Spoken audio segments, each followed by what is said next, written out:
Hello guys, तो हम पढ़ रहे थे क्वाड्रेटिक इक्वेशन। हमने कुछ सवाल अधूरे छोड़ दिए थे, आज उन्हीं को कंप्लीट करेंगे। ठीक है, एक्सरसाइज 4.1 तो हमने पहले के कुछ सवाल कर लिए थे, अब हम सॉल्व करेंगे वर्ड प्रॉब्लम्स।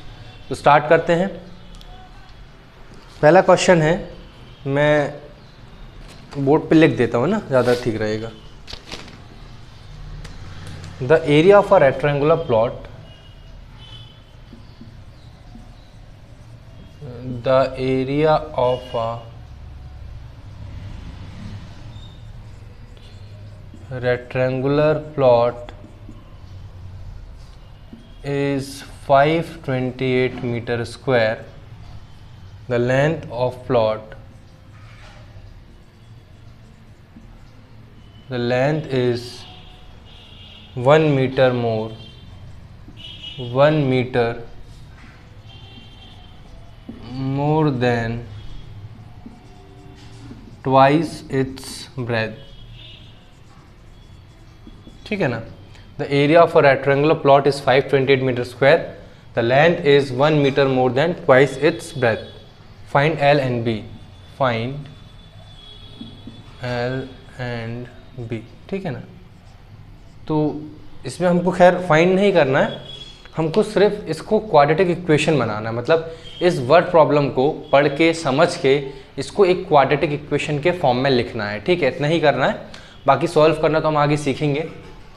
ठीक, देखते हैं इसको सॉल्व करते हैं। तो भाई सबसे पहले let us consider a rectangular plot. हमने एक प्लॉट कंसीडर किया। ठीक है, ये रेक्टेंगुलर शेप का है, इसकी लेंथ और ये इसकी ब्रेथ। ठीक है ना। आपसे कह रहा है कि देखिए इसमें ना क्या होता है कि वर्ड प्रॉब्लम में आपको क्वेश्चन कंप्रिहेंशन बहुत ज़रूरी होता है। अगर आप क्वेश्चन को ही नहीं समझ पाएंगे तो कैसे सॉल्व करेंगे। तो इसका तरीका यही है कि एक क्वेश्चन को बार बार पढ़ें, तब तक पढ़ते रहें जब तक वो आपको समझ में ना आए। दूसरा, आप कोशिश करें कि क्वेश्चन को ट्रांसलेट करें हिंदी में और उसका मेन जो क्या उसका कंटेंट है वो निकालें आप। ठीक है, क्वेश्चन समझना बहुत ज़रूरी है क्योंकि एक नहीं बहुत सारी वर्ड प्रॉब्लम है, आगे दूसरे चैप्टर में है, लीनियर इक्वेशन में भी है, तो आपको ये आना चाहिए। ठीक है, शुरू करते हैं। देखिए मैं यहाँ से क्वेश्चन को पकड़ रहा हूँ कि it's the length is 1 metre more than twice its breadth. ये पार्ट समझ में आया कि ये उसकी लेंथ है वो 1 मीटर ज़्यादा है ब्रेथ के ट्वाइस, माने कि डबल से। ठीक है, समझना। मैं इस लाइन को एक बार डार्क कर रहा हूँ, आप सुनिए। Length is 1 metre more than, not breadth, length is 1 metre more than twice its breadth. यानी कि ब्रेथ जो भी होगा उसके डबल से एक ज़्यादा लेंथ। समझिए एग्जाम्पल से, माना कि इसकी ब्रेथ जो है वो 5 है। ठीक है, तो लेंथ क्या होगी इसके डबल से एक ज़्यादा, मतलब 2 × 5 10 डबल और एक ज़्यादा 11। माना कि ब्रेथ p है तो लेंथ हो जाएगी इसका डबल 2p और एक ज़्यादा 2p + 1। माना कि लेंथ s है तो ब्रेथ 2s डबल + 1। तो बस वही कॉन्सेप्ट है कि लेट अस टेक या let us assume the breadth of the plot is x। तो हमने इसकी ब्रेथ को क्या माना x, तो लेंथ हो जाएगी 2x + 1, लेंथ हो जाएगी 2x + 1। भाई अगर ब्रेथ को x माना तो लेंथ हो गई उसके डबल से एक ज़्यादा। बस इतना कर लिए तो क्वेश्चन आपके हाथ में है। ठीक है, अब बात हो रही है एरिया की, तो एरिया का फॉर्मूला इस्तेमाल कर लेंगे हम। एरिया ऑफ अ रेक्टेंगल होता है, area of a rectangle is equal to length into breadth, है ना। एरिया हमको गिवन है, कितना गिवन है 528, length x, breadth length 2x + 1 and breadth हो गई x। ठीक है, बस अब क्या ये इक्वेशन डायरेक्ट आपको दिख रही है, इक्वेशन बनी हुई 528 is equal to x × 2x, 2x² + x। इसको भी यहाँ ले आते हैं तो हो जाएगा 2x² + x minus 528 is equal to 0 and it is a required quadratic equation. बड़ा ही आसान सा सवाल था, पर अगर नहीं समझ पाते तो यही चीज़ आपके सिर पे चढ़ जाएगा और आपके दिमाग के ऊपर से जाएगा, है ना, एकदम बाउंसर टाइप। तो कोशिश करें कि आप वर्ड प्रॉब्लम में अच्छी कमांड बनाइए, क्योंकि आपको बहुत सारे चैप्टर्स में, अगर आप हेरोन्स फार्मूला में जाएंगे वहाँ भी आपको वर्ड प्रॉब्लम मिलेगा, लीनियर इक्वेशन में मिलेगा, तो वर्ड प्रॉब्लम में कमांड होनी ज़रूरी है। ठीक है, एक बार फिर से देखिए, the area for rectangular plot is 528, एक रेक्टेंगुलर प्लॉट है, उसका area 528 metre square. The length is 1 metre more than twice its breadth, है ना। तो जो लेंथ है वो ब्रेथ के ट्वाइस माने डबल, डबल से एक ज़्यादा है। Find its length and breadth, तो अगर हम इसको सॉल्व कर लेंगे तो हमको लेंथ एंड ब्रेथ भी फाइंड हो जाएगी। ठीक है, हमको x की वैल्यू मिलेगी और उसकी मदद से हम ब्रेथ और लेंथ फाइंड कर लेंगे। पर यहाँ हमको नहीं करना है, यहाँ हमको सिर्फ क्वाड्रेटिक इक्वेशन बनाना है। तो हमने कर लिया ये काम। चलिए इसका एक और सवाल देखते हैं। ये कॉमन सवाल है और इम्पॉर्टेंट है, बड़े बेसिक से सवाल है पर आते भी हैं क्वेश्चन में, है ना। तो चलिए एक सवाल और देखते हैं इसका, इसको मैं रब कर देता हूँ।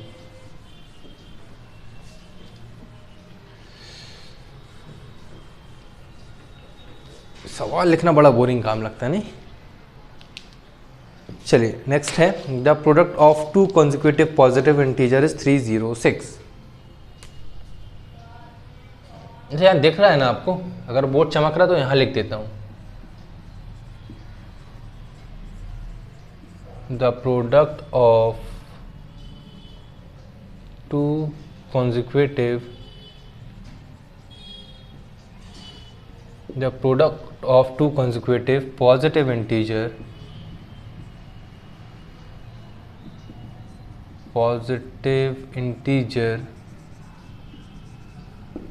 the product of two consecutive positive integer is 306, है ना। ये the product of two consecutive positive integer is 306, we need to find the integer। ठीक है ना, हमको इंटीजर फाइंड नहीं करना, हमको सिर्फ quadratic equation banana and question is sufficient. चलिए देखते हैं। कॉन्जिक्यूटिव, ये वर्ड एक नया आया है ना, नया नहीं है, खैर पहले पढ़ चुके हैं, अगर नहीं पता आपको तो आपके लिए नया है। ठीक है, कॉन्जिक्यूटिव का मतलब होता है लगातार, एक के बाद एक। ठीक है ना, जैसे मैंने बोला 7 का कॉन्जिक्यूटिव पॉजिटिव इंटीजर क्या होगा, तो आप बोलेंगे सर 7 के जस्ट बाद 7 और उसका अगला कॉन्जिक्यूटिव इंटीजर 8। ठीक है, अगर मैं बोलूँ कि consecutive multiple of 6, consecutive multiple of 6, तो अब 6 का 7 नहीं होगा, अब 6 का डिफरेंस होगा, क्योंकि 6 के मल्टीपल। तो भाई पहला 6, फिर उसके बाद 6 जोड़ा तो 12, 6 जोड़ा तो 18, 6 जोड़ा तो 24। कॉन्जिक्यूटिव मल्टीपल ऑफ 5, तो भाई पहला 5, 5 जोड़ा तो 10, 5 जोड़ा तो 15। ठीक है, तो ये कॉन्जिक्यूटिव मल्टीपल ऑफ किसी पर्टिकुलर नंबर के लिए बता दिया। और कॉन्जिक्यूटिव का यहाँ मतलब होता है कि जो पहले लिया उससे एक ज़्यादा कॉन्जिक्यूटिव, सिंपल है। तो भाई let us suppose a positive integer x, या let us take a positive integer x। ठीक है ना, हमने एक पॉजिटिव इंटीजर माना x, तो उसका कॉन्जिक्यूटिव या नेक्स्ट क्या मिल जाएगा, x + 1। भाई जो माना उससे एक ज़्यादा, जैसे मैंने कहा एक कॉन्जिक्यूटिव इंटीजर है, एक 12 है। ठीक है, तो 12 का अगला कॉन्जिक्यूटिव इंटीजर क्या होगा, तो आप लिखेंगे सर 12 मतलब 13, और इसको हम लिख सकते हैं 12 + 1, पिछले वाले में एक जोड़ के। एक और कॉन्जिक्यूटिव क्या होगा 14, और इसको हम लिख सकते हैं इस वाले में 12 + 2, या फिर जो पहले लिखा था 12 + 1 पहले वाला और उसमें एक और जोड़ दो। ठीक है, तो आप बिल्कुल सिंपल सी बात है, कॉन्जिक्यूटिव की जहाँ बात आए तो अगर पहले को x माना है तो दूसरा हो गया x + 1। ठीक, तो पहला इंटीजर हमने x माना, तो दूसरा हो गया उसका कॉन्जिक्यूटिव इंटीजर x + 1, और उनका प्रोडक्ट दिया गया, प्रोडक्ट मतलब कि मल्टीप्लाई। तो ये है 306। कर देते हैं भाई first number into second number is equal to 306। First है x और उसका कॉन्जिक्यूटिव है x + 1 is equal to 306। Multiply कर लें x² + x is equal to 306, और एकदम स्टैंडर्ड फॉर्म में लिखना चाहें तो x² + x - 306 is equal to 0। It is the standard form x² + bx + c। ठीक है, और ये आपकी क्वाड्रेटिक इक्वेशन बन चुकी है। काफ़ी इजी था, टफ बिल्कुल भी नहीं है। इसमें 2 सवाल और बचे ना, आई थिंक, हाँ 2 सवाल बचे हैं, तो अपन इनको और देख लेते हैं। ठीक है, तो फिर आपका यहाँ पे फर्स्ट एक्सरसाइज का पार्ट कंप्लीट हो जाएगा।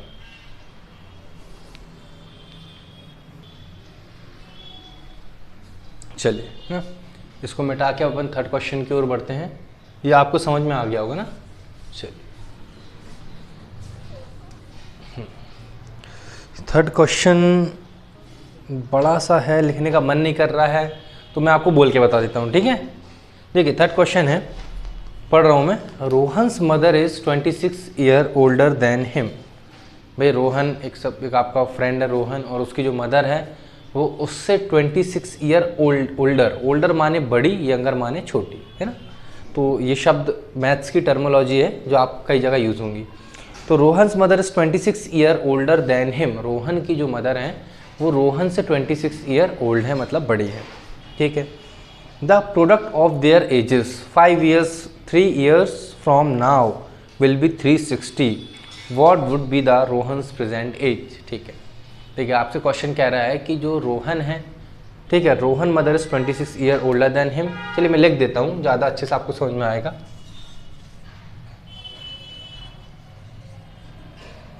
Rohan's mother is 26 years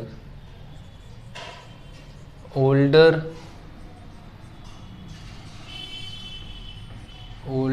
than him, ठीक है ना। Rohan's mother is 26 year older than him. The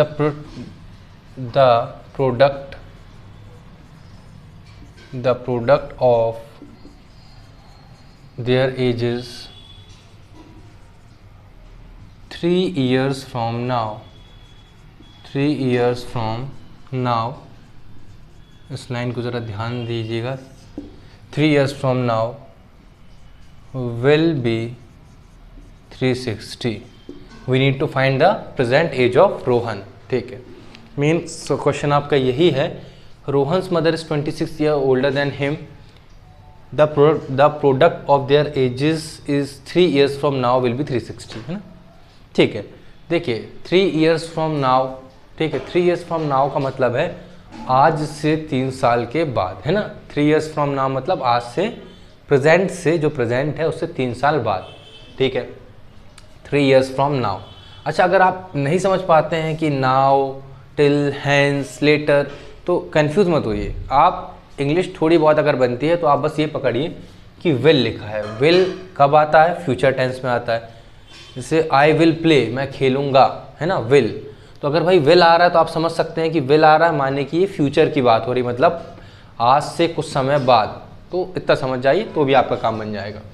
तो Rohan's mother age is 26 year older than him. तो पहले रोहन की कुछ एज मानना पड़ेगा, उससे 26 साल बढ़ा देंगे तो मदर की एज आ जाएगी। तो रोहन की एज को अपन मान लेते हैं, रोहन्स एज एक्स मान लेते हैं, है ना। भाई एक्स का क्या है, मानना ही तो है, ठीक है।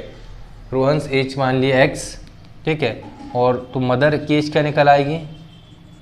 मदर्स एज एक्स प्लस 26, है ना, यही था। भाई रोहन की एज जो भी मानेंगे, मदर की एज उससे 26 ईयर प्लस कर देंगे। Rohan's age is x then the mother's age is x plus 26, ठीक है। उनका प्रोडक्ट दिया गया है, लेकिन अभी नहीं, 3 years फ्रॉम नाउ, ये तो प्रेजेंट की बात हो गई। आज से 3 साल के बाद अगर हम रोहन की एज और उसकी मदर की एज का मल्टीप्लाई करेंगे तो 360 आएगा, क्लियर है। लेकिन पहले 3 साल बाद, तो 3 साल बाद क्या होगा, दोनों की एज 3-3 साल बढ़ जाएगी। तो यहाँ लिखेंगे तो फर्स्ट पार्ट अब लिखेंगे आफ्टर 3 years, 3 साल बाद क्या होगा, रोहन की एज हो जाएगी, मैं इसी में आगे बढ़ा के लिख रहा हूँ। तो 3 साल बाद रोहन की एज हो जाएगी x प्लस 3, है ना, 3 बढ़ गई। मदर की एज लिख देंगे x plus 26 plus 3, x plus 26 थी, 3 और जोड़ दो 29, तो मदर की एज हो जाएगी x प्लस 29, ठीक है। अब निकालेंगे इनका प्रोडक्ट, ठीक है। The product of their edges 3 years from now will be 360। तो भाई 3 साल बाद की एज आ गई, अब इनका प्रोडक्ट कर देते हैं। x plus 3 into x plus 29 is equal to 360। बस मल्टीप्लाई कर लीजिए, x इंटू एक्स मैंने बताया था x square, x into 29 x into 3 और 29 का 3 में करेंगे तो हो जाएगा 87, है ना। 3 9 ज़ा 27, कैरी 2, 3 2 ज़ा 6 और 2 8, ठीक है, इज इक्वल टू 360। तो और सिंप्लीफाई कर लें, यहाँ लिख देता हूँ ना, एक्स स्क्वायर प्लस 29 प्लस 3 तो 32x, और ये 360 यहाँ आके माइनस हो गया, तो भाई कर दो ज़रा माइनस, 360 में से 87 माइनस कर दो, 5 10 ये आ गया 3, 35 में से 8 माइनस कर दो तो 27 है ना, तो 273 माइनस 273 इज इक्वल टू 0। ये आपकी आ गई मेन क्वाड्रेटिक इक्वेशन। क्लियर है गाइस? तो ठीक है ना, x² plus 32x minus 270 is equal to 0। तो ये हमारा थर्ड क्वेश्चन भी कंप्लीट हो गया है। एक लास्ट क्वेश्चन बचा हुआ है इस एक्सरसाइज का, ठीक है, ट्रेन वाला। अच्छा, ये भी इंपॉर्टेंट और अच्छा सवाल है ट्रेन वाला, ठीक है ना। तो ये चारों ने बहुत अच्छे सवाल चुने हैं। मैं समझता हूँ कि चारों को एक अलग अलग फील्ड से चुना गया है, एक एरिया से चुना गया है भाई, एक इंटीजर वाला क्वेश्चन है, एक एज वाला और एक आपका ट्रेन वाला। चारों एक बहुत अलग अलग फील्ड से सवाल हैं और चारों ही बहुत अच्छे सवाल हैं। इसको मिटा दूँ? ठीक है भाई, एक आखिरी सवाल, इसको और कर लेते हैं, फिर हम अपना क्लास एंड करेंगे, ठीक है ना। A train travels a distance of 480 kilometre at a uniform speed. If the speed has been 8 kilometre per hour less, then it would take 3 hours more to cover the same distance. We need to find the speed of the train. ठीक है, चलिए इसको हम कर लेते हैं एक सवाल और जल्दी से। क्वेश्चन लिख लेता हूं मैं एक बार।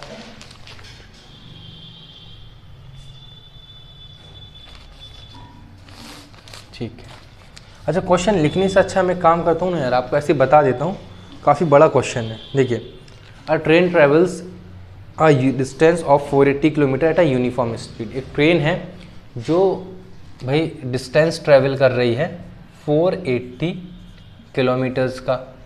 यूनिफॉर्म स्पीड नहीं पता तो स्पीड को अभी कॉलम छोड़ दो, ठीक है। ठीक है, अब कह रहा है कि इफ़, ठीक है, if the speed has been 8 kilometre less, speed जो है वो जितनी थी उससे 8 किलोमीटर कम हो जाती है। तो भाई स्पीड कम हो गई तो टाइम ज़्यादा लगेगा, तो तब टाइम लग रहा है 3 घंटे ज़्यादा लग रहे हैं। We need to find the speed of the train. ठीक है, स्पीड फाइंड करना तो स्पीड को ही x मान लेते हैं। मान लिया कि स्पीड क्या है, x, ठीक है। ये पहला केस हो गया, स्पीड, डिस्टेंस, और मान लिया कि इसको टाइम लग रहा होगा t, है ना, तो टाइम लग रहा होगा t, ठीक है। अब सेकंड केस की बात करते हैं। डिस्टेंस वही है 480, लेकिन अब स्पीड जो है वो पहले वाली स्पीड से कम हो गई है। कितना कम हो गई? 8 किलोमीटर पर आवर कम हो गई है। तो अब जो स्पीड हो गई वो हो गई x minus 8 kilometre per our. यहाँ भी कर लें, किलोमीटर पर आवर, ठीक है। और भाई टाइम जो है, जो पहले टाइम लग रहा था उस टाइम से 3 घंटे ज़्यादा लग रहे हैं, है ना। अगर स्पीड कम हो गई तो टाइम ज़्यादा लगेगा। स्वाभाविक सी बात है कि भाई आप 10 किलोमीटर की स्पीड से सफ़र कर रहे हैं, ठीक है। अगर आप 5 किलोमीटर की स्पीड से सफ़र करेंगे तो स्पीड कम हुई तो टाइम ज़्यादा लगेगा अपने डेस्टिनेशन पर पहुंचने के लिए। तो टाइम 3 घंटा ज़्यादा लग रहा है, तो टाइम लग रहा है t+3, ठीक है। अब समझते हैं क्वेश्चन को, ठीक है। एक बहुत बेसिक सा formula, speed is equal to distance upon time, हम पढ़ते आ रहे हैं। Speed is equal to distance upon time. आगे बढ़ते हैं, तो इसको ही हम इस्तेमाल कर लेते हैं। हम करते हैं टाइम को यहाँ भेज देते हैं और स्पीड को यहाँ ले आते हैं, इनको इंटरचेंज कर देते हैं। तो ये मिल जाएगा टाइम बराबर डिस्टेंस अपॉन स्पीड, ठीक है। पहला केस बनाते हैं, दूसरा केस बनाते हैं। टाइम, पहले केस में टाइम t लग रहा है, डिस्टेंस लग रहा है 480 और स्पीड है x, ठीक है।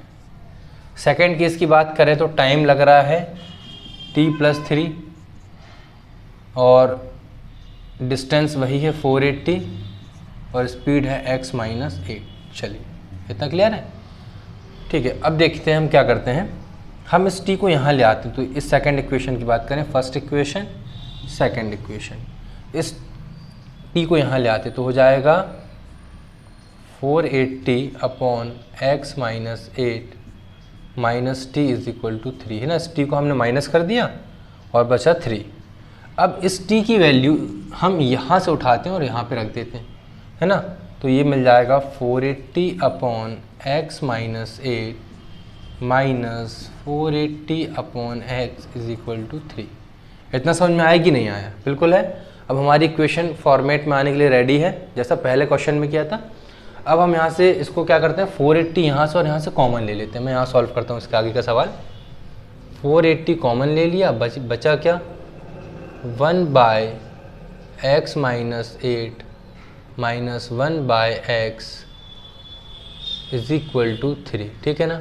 आप एक काम और ये भी कर सकते हैं कि 3 को कैंसिल कर दें, 3 × 1 = 3, 3 × 1 = 3, 3 × 6 = 18, 0 का 0। ठीक है, तो थोड़ा सरल हो गया। इसको आप क्रॉस मल्टीप्लिकेशन या एलसीएम मेथड से कर सकते हैं। तो ये मिल जाएगा 160 ब्रैकेट में इस x का यहाँ उल्टा हुआ तो x माइनस इस ब्रैकेट का यहाँ हो गया x माइनस 8 और नीचे आ गया x इंटू एक्स माइनस 8। इन दोनों का आपस में मल्टीप्लाई हो गया इज इक्वल टू 1।